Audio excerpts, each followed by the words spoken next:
Okay, so if you practice the instability exercises on the masking tape, as the video showed, you're probably wondering the next question. How the hell do you walk or run this way?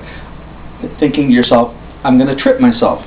Well, that's logical from one perspective, because humans, as you can see, are taught to stand with what's called a parallel leg stance, and with our body weight equally divided on each leg, equally spaced on both sides of our natural center line. We push ourselves up, swing our weightless leg through, and come down on and land. That's what's known in the academic world as the inverted pendulum spring model. Everything that you're going to read and publish in running is all based on that principle.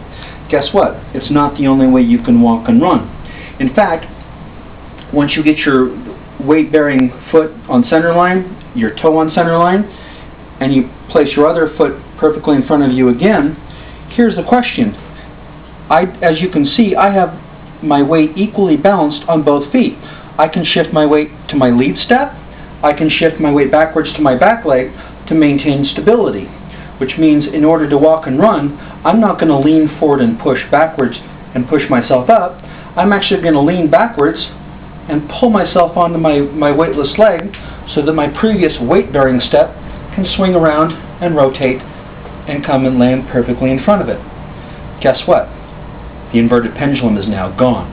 I do not waste any energy whatsoever in pushing myself up per step. So as a result of that, if you walk in a parallel leg swing, 60% of your forward motion is in momentum, 40% of your forward motion is expenditure of muscular energy to do so. If you can get rid of the inverted pendulum of having to waste the energy to push yourself up, guess what? You don't have to. So you can use 80% of your forward momentum for each step, and only 20% of your energy comes from muscular expenditure. This is a much more efficient way to walk and run, simply by pulling each step forward. And as the old adage goes, running is nothing more than power applied to walking.